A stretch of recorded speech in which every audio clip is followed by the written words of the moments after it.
What's up, Jewel Gang? Yeah, the ish then hit the fan.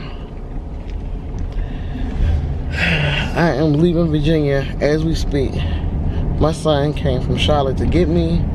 I'm getting ready to drive back. This will be the last time I stay in this house, for real. I'll inform y'all what happened on the way there. We stopped, but I have to get the heck out of Dodge, and I hate to have to go because my mom was so upset.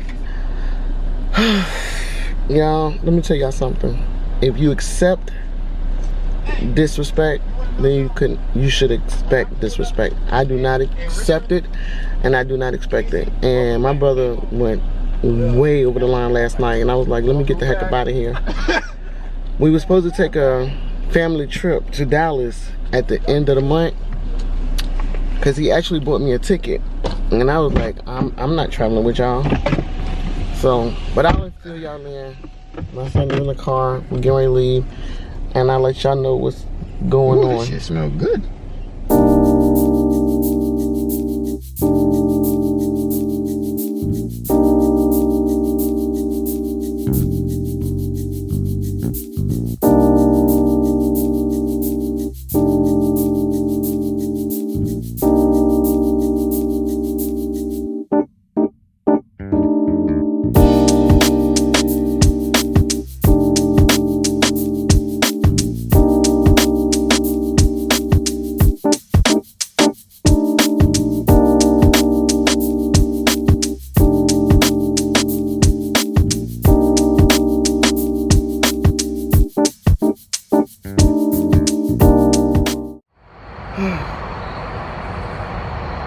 And we made it to North Carolina. We just had to make a quick pit stop at the rest stop. We getting ready to get back on the road. We're making pretty good time. I think we are. So, gotta stop and get something to eat because I'm hungry. My son don't like to stop, but I haven't eaten, so oh my goodness, my battery going dead. Let me get my charger for my phone and the battery for this camera, and then we can pull off. You ready to go? You doing the most. Go get your charger. Oh, hold up. Is it in this bag right here? Alright, see y'all at the next rest stop. Ain't no next rest stop. It's home. What are you talking about? We gotta stop and get something to eat. That's not a rest stop. That's a drive-thru. Okay, well, whatever. The next stop. He don't like to stop on the road, y'all. He don't like to stop on the road. Why are you gonna really vlog that you're going through a drive-thru? Well, whether it was a rest, I thought it was gonna go into a store like that stop we used to stop. Man, 152. That's a drive-thru. You stop playing. I talked to you next. Yeah, this is the last stop. At the stop at exit 152. In Maiden. This is our last stop before we hit Charlotte. We always stopped at this gas station when I was living here and traveling between North Carolina and Virginia.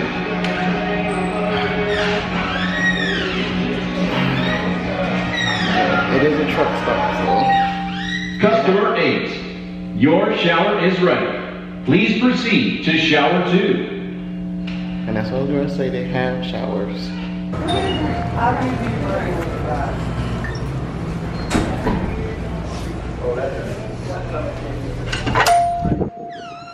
My son already in the car. Oh, he driving. What's up, Joe Gang? Good morning. It's a little brisk out here.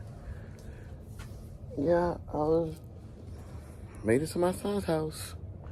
I've been here 5 days. I'm gonna take an early morning walk before it's time for me to log in. But I've been here 5 days. I feel a lot better.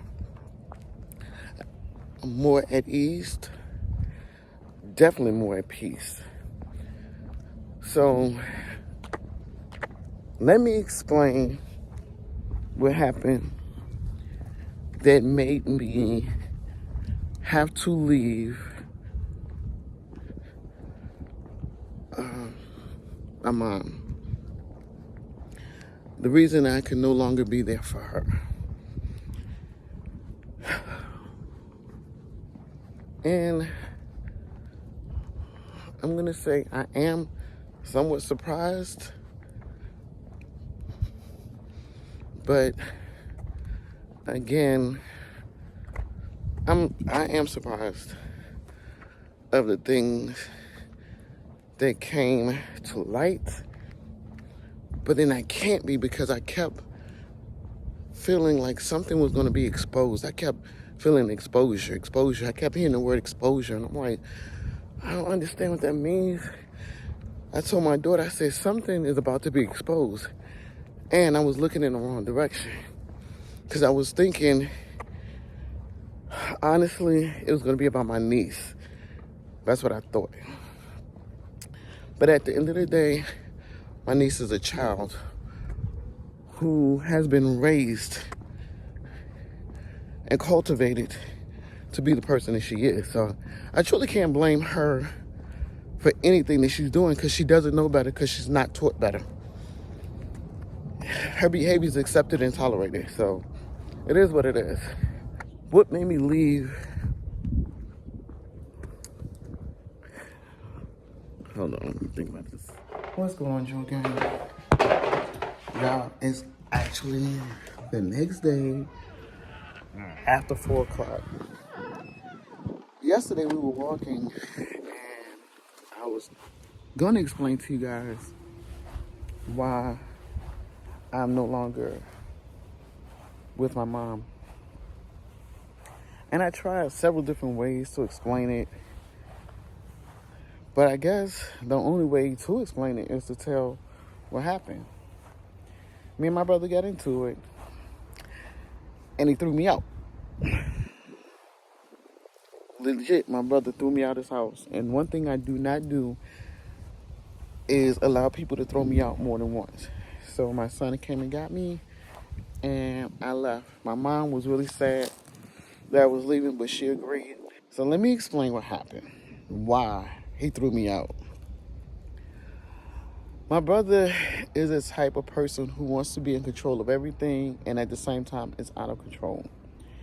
And I saw that kind of early on, but, I would talk to him and encourage him, to just be okay with the things he can't control and control the things he could control, so that he can get his life in alignment and have some kind of order. I guess in hindsight, when I look at it, he felt like I came there and just took over, and I didn't. I didn't in no means take over, and I never walked in that house in judgment of him. I just came in thinking, let me help him the best way I can. Let me alleviate some of this weight that he had on his shoulders and on his back.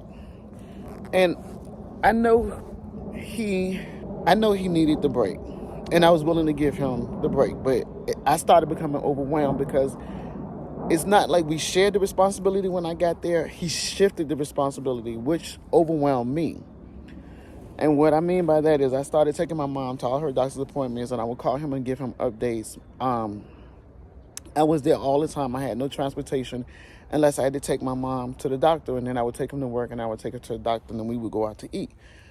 Other than her doctor's appointments, I really didn't have a way to get around, because he would take himself to work. He had to be to work at 6, so he would leave the house at like 4:45, 5:15 at the latest, which was fine, because I kept saying, this is temporary. I'm going home. This is not, the way my life is going to be set up.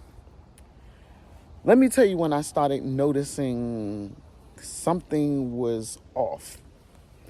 When I went to put the black backsplash up in the kitchen, he was like, no, don't bother that. This is a rental property. Ain't no need for you to do that. And I was like, no, you want to make your house your home. Even though it's a rental property, you still want to turn it into your own home. So my mom was excited about the house getting a semi-makeover, and so he kind of relaxed on it. And there was another incident where the caregiver was there, and I would let her go every day about 1:30, because, my mom had her breakfast. By the time we get my mother up, get her breakfast, get her medication, she would go to sleep. So my mom would be asleep by 11:30 and would stay asleep until like 2:30. And around that time is my niece coming home.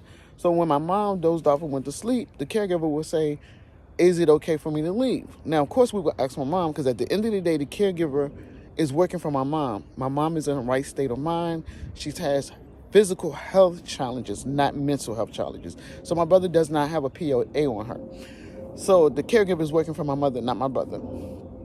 So when my mother would say, yeah, you can leave, I don't care, the caregiver would also ask me, because I was there, and I was like, no, I'm good, I got it. So it was a week into me letting her go, my brother started coming home and asking where she was. I think the third or fourth day he asked where she was at. He was like, no, she don't need to be leaving early. I don't want her to get used to leaving early, because what's going to happen when you go back home? I'm like, of course she would know she can't leave if I'm not here. So as he was talking to me, I text her and say, hey, you can't leave early anymore. My brother wants you to stay your entire shift. She said, what happened? I said, I don't know. He just said he doesn't want you to get used to leaving early. So the next day she came, she was like, why would I leave your mom when you're not here? I'm only leaving because you're here. I said, look, I don't know. So as we were talking, she said, look, I hope I didn't get into some kind of family dispute. And I was like, what are you talking about? She said, well, your brother called me, and, you know, he wanted me to know his take on why he wanted me to stay all day. I said, okay.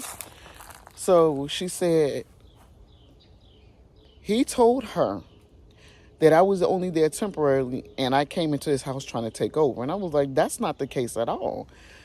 So she said she didn't know what to, think. He told her that I was there, and I shouldn't be making the rules that anything that goes on in that house has to go through him, because he's the one that pays the bills in the house.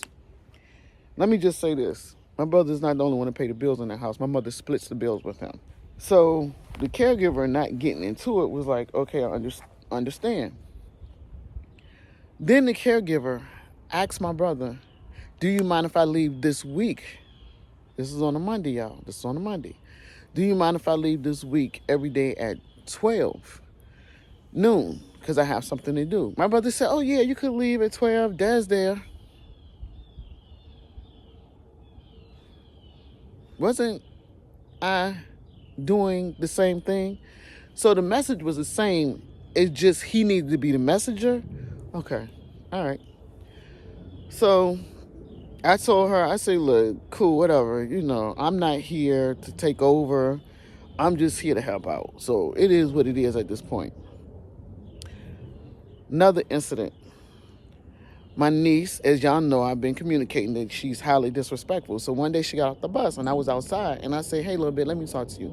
I said, do you know when you're being disrespectful? And she said, I said, no, it's okay if you don't know, because if that's how you normally operate, you may not be aware that it's disrespect. But I've told you that being disrespectful to my mother should not be an option. It's not an option. I said, and I know you can do better. While I'm talking to her, she starts walking off. And I'm sitting in a chair with my back to the front door. So I said, what are you doing? I'm talking to you. Like, why are you walking away while I'm talking to you? She said, my uncle just came to the door and told me to come in the house. So he didn't step outside. He just waved her in, like, come on in the house. So I said, no. I'm talking to you. When I'm talking to you, you don't walk away. That is rude and very disrespectful. So then my brother steps outside eating a bowl of ice cream and was like, come on in the house, telling her to come on in the house. And I'm like, I'm in the middle of talking to her. He was like, oh, just let it go. Now, what I did notice is whenever I was talking to my brother about the disrespect that my niece displayed towards me and my mother, he would say, oh, she's just a child. Oh, she's just a child. Oh, she's just a child. But this is the same she's just a child that he used to call and complain about in California. So I started realizing he didn't want me to check her behavior. He wanted me to accept her behavior because it benefited him for me to be there. So he didn't want me to focus on the disrespect that this little girl was displaying towards me and my mother. And every time I would tell him something about what she's doing, he would say, she's just a child. You're too emotionally involved. You thinking too deep in it. Don't discount or invalidate my experience is one thing. I can't stand when people do that. So I realized quickly that, I was kind of in that fight by myself. And I was like, okay, well, this is accepting of them. So I'm just going to have to make sure I control it when she's in my presence. Because not on my watch is she going to be disrespectful to my mom. And she's definitely not going to be disrespectful to me. So that whole thing was a wash with getting him to partner up with me or the ally to try to harness her disrespect. I was like, okay, that's a wash. This is the incident where the straw that broke the camel's back, what made me say, I'm done. I don't care what happens from here on out. Like, I'll send a prayer up, but I'll never come back in this house again. We were at Texas Roadhouse, y'all. There was a 45-minute wait. My brother put us down for the wait, so we were on the list to be seated. I went back in and said, told the hostess, hey, can you accommodate my mom because she has mobility issues and sitting her in the back of the restaurant may be a little difficult for her. So is there a way you could put us up somewhere near front where she don't have to walk that far? The hostess assured us that she could make that accommodation. So it was time for them to call us. They called us. We were coming. The hostess gave the menus to the person that was seating us. Lo and behold, we walking way to the back of the restaurant. I'm like, I thought I told her to accommodate us because of my mother's mobility issues. Now, this is the thing. When my mother walked in on a walker. So the hostess saw that and still gave this lady the table to sit us at, which was in the back of the restaurant by the bathroom. Okay, whatever. So my brother is walking through the restaurant. Instead of him stopping and saying, no, this is too far for my mom to walk, we walking through the restaurant to be seated. And he's like, this don't make no damn sense. What kind of shit is this? Y'all see an elderly woman on a walker and y'all put her in the back of the damn restaurant? Now, one thing about me, I don't do public display of negativity. So I'm like, here we go. So I told my mom to stop for a minute. God, this wind is cutting up. Look at this.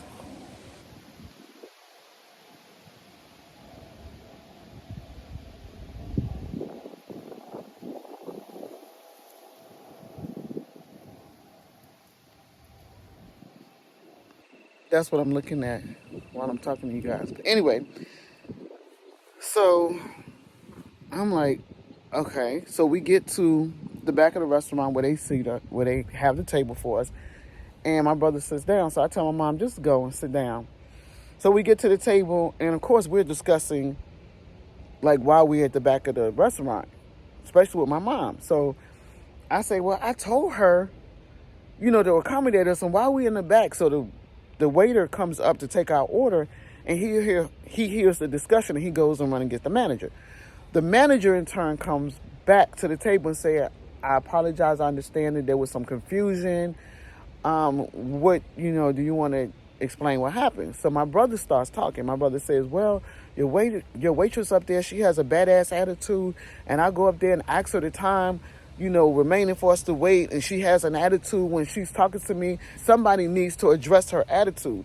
While my brother is talking about the time and how rude the hostess was, I said, let me just interject for a second. I think it was more than the time, because I did ask her if she could accommodate my mom because of her mobility issues, and I asked her not to sit us in the back of the restaurant. And lo and behold, we're in the back of the restaurant. I say, so the bigger issue for me is not the time, it's the accommodations that I asked for that were not met. Now, in the process of me saying this, my brother looks at me and says, shut the fuck up. And he was not joking. So I said, Ma, I'm going to punch your son in the throat. And I sit down and I eat all of the emotions, because if my mother wasn't there, my brother would have been banned from that restaurant. I promise you I would have acted a darn fool, because you do not get to humiliate me, embarrass me, and disrespect me in public like that. But I ate it. I sat down and I was like, okay, all right, okay, no problem. So the manager is a little taken back by my brother's behavior towards me. He offers us a complimentary blooming onion. So we sitting at the table, and there's a little bit of tension there, but you know, like I said, I'm just eating my emotions and like swallowing them. Like, you know, this is.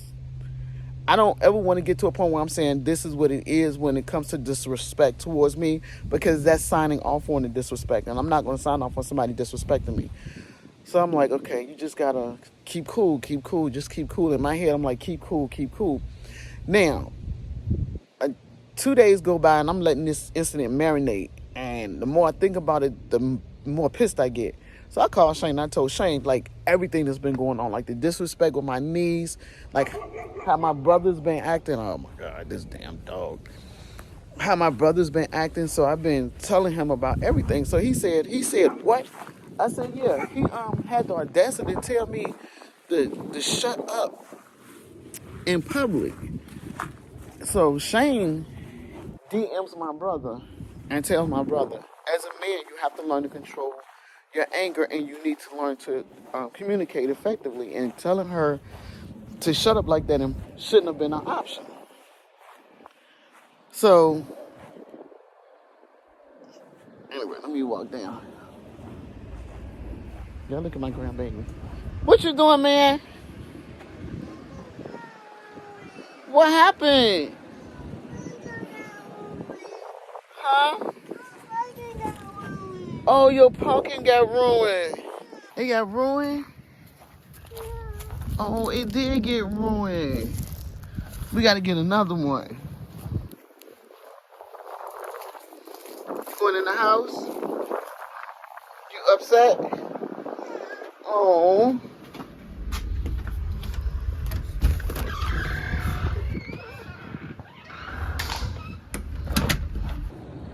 I guess he upset about his pumpkin. So anyway, back to what I was saying. So Shane tells him that speaking to me like that shouldn't have been an option. For some reason, my brother tells Shane that I came to his house and I'm taking over. And Shane says, no, she's not taking over. She came there to help you. Like, you asked her to come and she came there to help you. So what made you think she's trying to take over? And then he goes into the spiel about the caregiver. Then he starts talking about the kids and when they were small. And he resents the fact that they think that he didn't help take care of them when I left them in Richmond. And so Shane says, what does that have to do with the price of tea in China? We're talking about your choice of behavior and how she came there and she's busting her butt to help you out.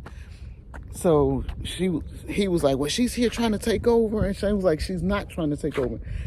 And then my brother brought up my niece and said, well, I know she's no angel, but she is still a child. So Shane says, well, is disrespect allowed in your house? And my brother said, I knew you was going to take her side. It just went on. I didn't know they was on the phone. And so my brother came out. Now, this was Tuesday at midnight, y'all. Or midnight Wednesday. Anyway, so my brother comes out the room because I sleep in the living room. My brother comes out the room and says, oh, yeah, I just talked to Shane. He had a lot of bass in his voice. And I'm like, what the heck? He was like, yeah, he had a lot of bass in his voice. I said, okay. He said, yeah, he going to tell me this and that. And I said, well, let me explain something. When I told him what you said to me in the restaurant, he was upset and rightfully so. He said, well, all you had to do was shut the fuck up. I'm like, but you don't talk to people like that. And especially in public. He was like, well, the next time I'm talking, you don't talk over me. I was like, bro, I don't know what your problem is, but you have this misogynistic Neanderthal way of thinking. I said, and I don't know if she's going to accept, because his girlfriend was in the bedroom. I said, I don't know if she's going to accept you talking to her like that, but you don't have my permission to disrespect me at that level. Well, when somebody talking, you just shut up. Shut the fuck up. I was like, oh, this dude's serious. Like, something wrong with him. So then we get into the screaming match. My mom woke up and telling my brother to stop and go in his room. He goes in the room, comes back out, and said, ha, you mad? You mad now? You mad? I know you mad. You mad. I was like, I'm not mad. You can't make me mad. Nah, I got more control than that. I said, but you are annoying me. So He kept talking junk. He went back in the room. He came back out. He was like, "You mad now? I know you're mad now." I said, "No, I'm not mad. You can't make me mad. I don't know why you want to make me mad. What is your motivation and your intent behind making me mad? I don't get it." So he was like, "I know you're mad." I said, "I'm not mad. You're annoying though." So then he says, "Well, when you getting out my house?" Bro, you called me here. My life ain't this complicated. You called me here. Okay. I said, "You kicking me out? When you leaving? You broke? You broke? I know you broke. You broke? How you know I broke? What you see my bank account? I'm the one traveling back and forth from California to Virginia. Last minute. First class. But I'm broke." "Okay. I'm broke? Okay. You need a loan? When you want me to take you to the airport?" I said, "No, I don't need you to take me to the airport. Well, when you getting out my house?" I said, "I'm gonna get out. Don't worry about it. I'm gonna get out when I get ready. You ain't gonna kick me out, but I'm gonna get out when I get ready." I think my brother thought that argument was gonna be over and we was gonna go back to business as usual. No. Nope. You don't get to put me out your house and then we resume like nothing happened. I don't play with people putting me out their house. That's a one and done opportunity when it comes to me. I don't give people permission to throw me out their house. And if you do it, you never have a chance to do it again.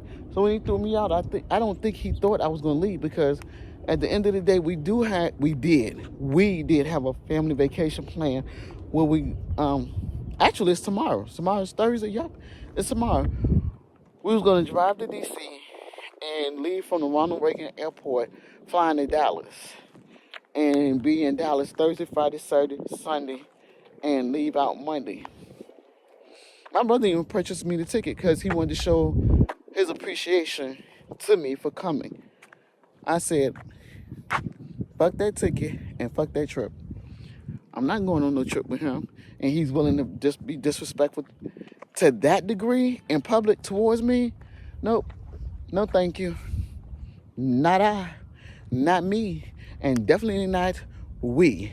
Me, myself, and I will never put us in that situation. So that's why I am here in Charlotte and not in Richmond. And I'm glad it happened, because I'd rather know what you really truly think about me than to be in a blind maneuvering and navigating around you, not understanding that you really don't appreciate me. My brother wanted me there silent, agreeable, and controllable. And that's pretty much not me. Anyway, I'm gonna end this here. I still have a little bit more work to do. I just came outside just to get some air. Kids are inside. My daughter-in-law just got home. And yeah. So, when am I going back to San Diego? It looks like this weekend. Because guess what, y'all? My brother couldn't switch that ticket into his girlfriend's name. And that's another thing. He was trying to hide the fact that we was going from his girlfriend, because he didn't want her to go because nobody likes her. But she wanted to come. And I don't know why she can't read the room. When you're in the presence of someone that you just met, can't you tell that they not feeling you? Yeah, you should be able to tell. I can tell. Well, I guess everybody doesn't have that discernment. But yeah, she's going on a family trip in my place, and my mom is not happy about it. My nephew is not happy about it. His girlfriend is not happy about it. But the girl, she excited because I'm pretty sure she's going to be in my brother's pockets deep. Like, my brother literally has spent most of his savings trying to impress this girl. And she ain't going nowhere. She's not even a good person. This is the same girl that asked me to do her weave. I told her, pay me whatever you feel like you can pay me. She got her hair done and stayed away for a month. Like, who hijacks and steals a hairdo? Anyway, yeah. I'm going to end this here because I got to get back in here and finish working, shut down, and close out my day. I'm going to talk to you guys later. Till next time, we're keeping up with Des.